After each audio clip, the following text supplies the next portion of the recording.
खुदा दे खूबसूरत नाच तुहानूं सलाम पहुंचे। मैं नवीद मसीह। अज एक बजुर्ग गुलजार 18 ਘੰਟੇ ਦਾ ਸਫ਼ਰ ਕਰਕੇ ਸਾਡੇ ਕੋਲ ਪੰਜਾਬ 'ਚ ਪਹੁੰਚੇ ਨੇ ਤਾਂ ਕਿ ਖੁਦਾ ਦੇ ਘਰ 'ਚ ਜਿਹੜਾ ਸ਼ੈਲਟਰ ਹੋਮ ਹੈ ਉਹਦੇ ਵਿੱਚ ਆ ਕੇ ਰਹਿ ਸਕਣ। 7 ਤਰੀਕ 8ਵਾਂ ਮਹੀਨਾ 2026। ਅੱਛਾ ਜੀ, ਗੁਲਜ਼ਾਰ ਸਾਹਿਬ ਸਾਡੇ ਕੋਲ ਕਰਾਚੀ ਤੋਂ ਇੱਥੇ ਆਏ ਨੇ ਕਿਉਂਕਿ ਫੈਮਿਲੀ ਦੀ ਕੋਈ ਸਪੋਰਟ ਨਹੀਂ। ਬੀਵੀ ਕਹਿ ਰਹੇ ਨੇ ਕਿ ਉਹ ਫੌਤ ਹੋ ਗਏ ਨੇ, ਇੱਕ ਬੇਟਾ ਉਹ ਕੋਲ ਨਹੀਂ ਰੱਖ ਰਿਹਾ।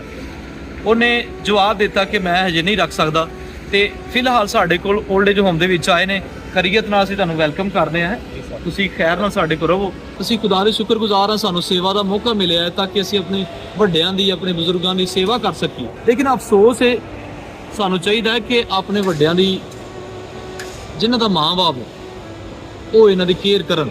ਲੇਕਿਨ ਅਸੀਂ ਖੁਦਾ ਦੇ ਸ਼ੁਕਰਗੁਜ਼ਾਰ ਹਾਂ ਕਿ ਸਾਨੂੰ ਇਸ ਸੇਵਾ ਵਾਸਤੇ ਮੌਕਾ ਮਿਲਿਆ ਤਾਂ ਕਿ ਅਸੀਂ ਬਜ਼ੁਰਗਾਂ ਨੂੰ ਸਾਂਭ ਸਕੀਏ। ਅੱਜ ਕਰਾਚੀ ਤੋਂ ਇੱਥੇ ਆਏ ਨੇ, ਮੈਨੂੰ ਦਿਲੀ ਖੁਸ਼ੀ ਹੈ। ਸਟੇਸ਼ਨ ਹੈ, ਸਫ਼ਰ ਸਾਰੇ ਲੋਕੀ ਆ ਰਹੇ ਨੇ, ਗੁਜ਼ਾਰ ਰਹੇ ਨੇ, ਲੇਕਿਨ ਕੋਈ ਕਿਸੇ ਦਾ ਸਹਾਰਾ ਨਹੀਂ ਬਣਦਾ। ਕੀ ਖਿਆਲ ਹੈ ਗੁਲਜ਼ਾਰ ਭਾਈ, ਕੋਈ ਕਿਸੇ ਦਾ ਸਹਾਰਾ ਬਣਦਾ? ਕੋਈ ਨਹੀਂ ਬਣਦਾ ਸਰ।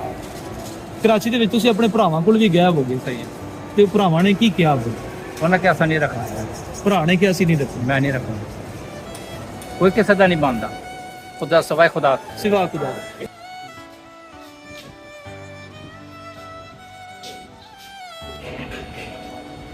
ਇਹ ਰਾਸ਼ਨ ਭਾਈ ਨੇ, ਇਹ ਗਿਲ ਸਾਹਿਬ ਨੇ, ਇਹ ਬਾਬਾ ਮੁਖਤਿਆਰ ਹੈ, ਉਹ ਭਾਈ ਪਰਵੇਜ਼ ਹੈ, ਉਹ ਯੂਸਫ ਸ਼ੌਕਤ ਹੈ, ਉਹ ਸਲੀਮ ਹੈ, ਉਹ ਫਿਰ ਪਰੇ ਨਿਕਲ ਕੇ ਬੈਠੇ ਨੇ, ਉਹ ਕਾਮਰਾਨ ਸਾਹਿਬ ਨੇ, ਇਹ ਆਦਮ ਸਾਹਿਬ ਨੇ, ਇਹ ਐਂਟਰੀ ਸਾਹਿਬ ਨੇ, ਇਹ ਪਾਸਟਰ ਥੋਮਸ ਸਾਹਿਬ ਨੇ। ਕੀ ਨਾਂ ਹੈ?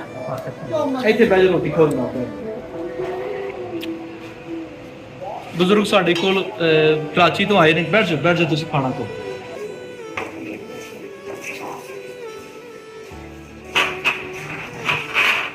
ਪਹਿਲੇ ਨੰਬਰ ਤੇ ਸਾਨੂੰ ਮੈਟਰਸ ਤੇ ਬੈੱਡ ਤਕਰੀਬਨ ਸਾਨੂੰ ਜਿੰਨੇ ਵੀ ਅਜਨ ਥੋੜੇ ਨੇ, ਲੇਕਿਨ ਫਿਲਹਾਲ ਸਾਨੂੰ 4 ਦੀ ਜ਼ਰੂਰਤ ਹੈ। ਉਹਦੇ ਬਾਅਦ ਇਹ ਪਲੇਟਾਂ ਸਾਡੇ ਕੋਲ ਘੱਟ ਗਈਆਂ, ਥੋੜਾ ਘੱਟ ਜਗ੍ਹਾ ਸਪੇਸ ਸਾਲਣ ਵਾਸਤੇ ਥੋੜੀ ਵੱਡੀ ਹੋਣੀ ਚਾਹੀਦੀ ਤਾਂ ਕਿ ਅਸੀਂ ਆਪਣੇ ਬਜ਼ੁਰਗਾਂ ਨੂੰ ਦੇ ਸਕੀਏ। ਦੂਸਰਾ, ਇਹ ਗਰਮੀਆਂ ਨੇ ਤੇ ਅਸੀਂ ਚਾਹੁੰਦੇ ਹਾਂ ਕਿ ਹਰ ਇੱਕ ਅੱਛੀ ਸਹੂਲਤ ਸਾਡੇ ਕੋਲ ਹੋਵੇ। ਇਸ ਟਾਈਮ ਪੱਖੇ ਹੈ ਨੇ ਸਾਡੇ ਕੋਲ, ਕੂਲਰ ਨਹੀਂ ਗਾ। ਸਾਨੂੰ ਅਗਰ ਕੂਲਰ ਮਿਲ ਜਾਏ ਤਾਂ ਕਿ ਇਹ ਹਾਲ ਠੰਡਾ ਹੋ ਜਾਏਗਾ। ਇਸੇ ਤਰ੍ਹਾਂ ਦੇਖ ਰਹੇ ਹੋ, ਬਜ਼ੁਰਗ ਨੇ ਸਾਡੇ ਕੋਲ 4 ਪਾਈ ਸਾਡੇ ਕੋਲ ਘੱਟ ਗਈਆਂ ਨੇ, ਬਿਸਤਰ ਘੱਟ ਗਏ ਨੇ, ਸਾਨੂੰ ਚਾਹੀਦੇ ਨੇ ਤਾਂ ਕਿ ਅਸੀਂ ਬਜ਼ੁਰਗਾਂ ਨੂੰ ਸੰਭਾਲ ਸਕੀਏ। ਬਹੁਤ ਮਿਹਰਬਾਨੀ, ਇਸ ਖਿਦਮਤ ਵਾਸਤੇ ਜ਼ਰੂਰ ਸਾਡਾ ਸਾਥ ਦਿਓ ਤਾਂ ਕਿ ਅਸੀਂ ਆਪਣੇ ਬਜ਼ੁਰਗਾਂ ਨੂੰ ਇਸੇ ਤਰ੍ਹਾਂ ਸੰਭਾਲਦੇ ਰਹੀਏ।